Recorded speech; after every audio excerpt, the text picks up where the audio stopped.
السلام علیکم ورحمۃ اللہ وبرکاتہ۔ امید ہے خیر و عافیت سے ہوں گے۔ اللہ تعالیٰ کی ذات آپ کو عافیت و امان کے ساتھ رکھے۔ کامیابی کی کلید ہمارے چینل کو اگر آپ نے سبسکرائب نہیں کیا تو ابھی سے سبسکرائب کر دیں اور گھنٹی کا بٹن دبانا نہیں بھولیے گا۔ آج ہم گفتگو کریں گے آمین کہنے کے بارے میں کہ آمین آیا کہ آہستہ آواز سے کہی جائے گی یا بلند آواز سے۔ بعض لوگ آج کل دیکھا جا رہا ہے، یعنی سالوں پہلے تو یہ معاملہ نہیں تھا۔ حنابلہ اور شوافیہ کے علاوہ جو غیر مقلد ان کو دیکھا گیا، یہ پہلے تو نہیں، آج کل یعنی کہ مسجدوں میں جہاں بھی جاتے ہیں تو جب امام کہتا ہے غیر المغضوب علیہم ولا الضالین تو یہ بآواز بلند پورے مسجد کو سر پہ اٹھا لیتے ہیں، آمین، اس طرح کوئی زور سے آواز لگاتے ہیں۔ اب یہ عبادت ہو رہی ہے، خاص عبادت اللہ تعالیٰ کی، اور جا بجا ہر جائے جس احادیث کی کتب کو آپ اٹھائیں اس کے اندر آپ دیکھیں کہ نبی کریم صلی اللہ علیہ وسلم نے تعلیم فرمایا کہ نماز سکون کے ساتھ پڑھو، نماز خشوع اور خضوع کے ساتھ پڑھو۔ اب ظاہر سی بات ہے، بآواز بلند اگر کوئی مسجد میں آواز لگاتا ہے تو یہ مسجد میں بھی بلند آواز سے قرات کرنے کی بھی اجازت نہیں۔ اب نمازی نماز پڑھ رہے ہیں، اب آگے سے بندہ زور سے آمین کہتا ہے۔ اگر اس طرح کے دو چار بندے مسجد میں موجود ہوں، بتائیے کہ امام کے غیر المغضوب علیہم ولا الضالین کہنے پر مسجد میں کتنا شور اٹھے گا۔ تو یہ نمازیوں کی نماز میں بھی خلل ہے۔ تو یہ میرے ساتھ بھی ہوا، امی بھی ایک مرتبہ نماز پڑھا رہا تھا، پیچھے سے ایک بندے نے آواز لگائی، اچانک سے جھٹکا لگ گیا کہ بندے کے ساتھ خیریت تو ہے، کیا ہو گیا؟ خیر، اچھا وہ کہتے ہیں کہ بخاری شریف میں ہے، فلاں حدیث میں ہے کہ حضور صلی اللہ علیہ وسلم نے آمین بلند آواز سے کہنے کو کہا۔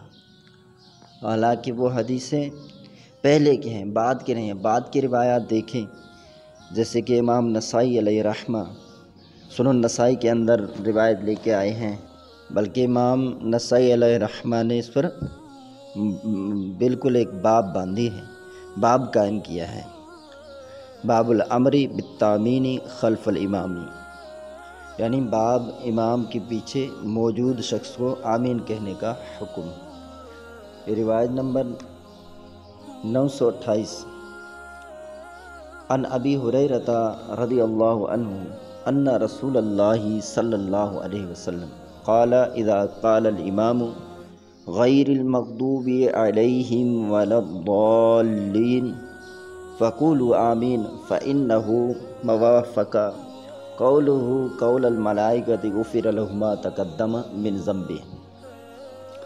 حضرت ابو ہریرہ رضی اللہ تعالی عنہ سے مروی ہے، بیان کرتے ہیں کہ نبی اکرم صلی اللہ علیہ وسلم نے ارشاد فرمایا، جب امام غیر المغضوب علیہم ولا الضالین کہے یا پڑھے تو تم لوگ آمین کہو، کیونکہ جس شخص کا یہ قول فرشتوں کے کہنے کے ساتھ ہوگا اس شخص کے گزشتہ گناہوں کو بخش دیا جائے گا۔ اسی روایت کو امام بخاری علیہ رحمہ لے کے آئے ہیں، حدیث نمبر 782، حدیث نمبر 4475، اور امام ابو داؤد علیہ رحمہ انہوں نے بھی اس پر باب قائم کیا ہے، اور وہ بھی روایت لے کر آئے ہیں، روایت نمبر 935۔ اسی طرح دیگر کتب کے اندر امام ترمذی وغیرہ ہیں، وہ بھی اسی طرح کی احادیث لے کر آئے ہیں۔ اب یہ معتبر اور ناسخ ایک تو ہے نا، منسوخ، تو منسوخ بھی نہیں ہے، منسوخ جو پیچھے ہو چکا جو روایت ہیں، اس میں طویل گفتگو ہے، اگر ہم بات کریں تو گھنٹوں درکار ہیں۔ الحمدللہ بارہا کئی مرتبہ ہمارے پاس معتبر دلائل موجود ہیں۔ وائل بن حجر رضی اللہ تعالیٰ عنہ، ان سے کئی روایات مروی ہیں جو صحیح سند کے ساتھ ہیں، یہ صحائح ستہ کی تمام لکھنے والوں نے لکھ دیا، محدثین کرام نے صحیح سند کے ساتھ اس کو لکھ دیا، تو اب اس کے باوجود بھی عام سا بندہ جب اس سے بات کی جائے، حالانکہ نماز کے فرائض و واجبات بھی اسے پتہ نہیں، لیکن آپ جب ان سے بات کریں، میں نے ایک سے بات کی، حضرت آپ جب مسجد میں آتے ہیں تو آمین آہستہ آواز سے کہیں، کہ آپ اتنے بلند آواز سے آمین کہتے ہیں کہ نمازیوں کو ہلچل مچ جاتا ہے، بھائی کیا مسئلہ ہو گیا تیرے ساتھ، خیر تو ہے؟ تو کہنے لگا کہ اچھا تو پھر نبی کریم صلی اللہ علیہ وسلم کی سنت مبارک کو چھوڑ دیں، آپ حنفیوں کے پیچھے لگ جائیں؟ تو میں نے کہا صبر کرو بیٹا، جہاں پر ایک دو احادیث تم دکھا رہے ہو نا کہ پہلے کے زمانے میں حضور صلی اللہ علیہ وسلم آمین باواد بلند کہنے کا ارشاد فرماتے یا خود بھی عمل کرتے کبھی کبھی، تو ایک مرتبہ تو حضور صلی اللہ علیہ وسلم نے یہ اس لیے فرمایا تعلیم کے لیے، اس طرح تو حضور صلی اللہ علیہ وسلم نے سری نمازوں میں بھی قرات فرمائی، تو آپ کریں ظہر کی نماز میں، عصر کی نماز میں۔ مسلم شریف کی روایت ہے نا، صحابہ کرام عرض کرتے ہیں، فرماتے ہیں کہ ہمیں نبی کریم صلی اللہ علیہ وسلم تعلیم فرمانے